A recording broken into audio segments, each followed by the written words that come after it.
నిజామాబాద్ జిల్లా బోధన్ పట్టణం ఆచనపల్లిలో ఇంట్లో ఎవరూ లేని సమయం చూసి ఇదే అదునుగా దొంగలు దొంగతనానికి పాల్పడ్డారు. బోధన్ వాస్తవ్యులైన హరిశ్చంద్ర తల్లిదండ్రులు హైదరాబాద్ లో నివసిస్తున్న కుమారుని దగ్గరికి ఇంటికి తాళం వేసి వెళ్ళగా తిరిగి వచ్చి చూసేసరికి ఇంటి తాళం బీరువా తాళం పగలగొట్టి ఉందని, సుమారు 12 తులాల బంగారం, 30 తులాల వెండి, 40,000 నగదును అపహరణకు గురైందని, ఇది పూర్తిగా దొంగల పనిని గ్రహించి వెంటనే పోలీసులకు ఫిర్యాదు చేయడం జరిగిందని పట్టణ సీఐ వీరయ్య తన బృందంతో వచ్చి పర్యవేక్షించారని, ఈ దొంగతనం 18వ తేదీ రాత్రి జరిగినట్టు సీసీటీవీ ఫుటేజ్ లో రికార్డ్ అయిందని, పోలీసులు వెంటనే చర్యలు తీసుకుని తమకు న్యాయం చేయాలని బాధితులు తమ ఆవేదన వ్యక్తం చేశారు.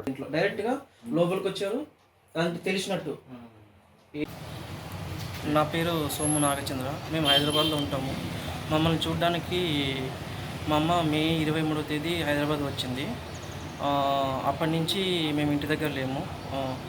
నిన్న అంటే అనగా జూన్ 26వ తేదీ నైటు ఇంటికి రాగా డోరుకి ఉన్న తాళం పగలగొట్టింది. లోపలికి వెళ్ళి చూస్తే బీరువా కూడా పగలగొట్టింది. మేము దాచుకున్న బంగారము సుమారు 12 తులాలు, వెండి సుమారు 30 తులాలు, నగదు 40,000 కనిపించలేదు. సీసీ కెమెరాల్లో చూడగా ఇవి 18వ తేదీ రాత్రి 12:55 జరిగినట్టు తేలింది.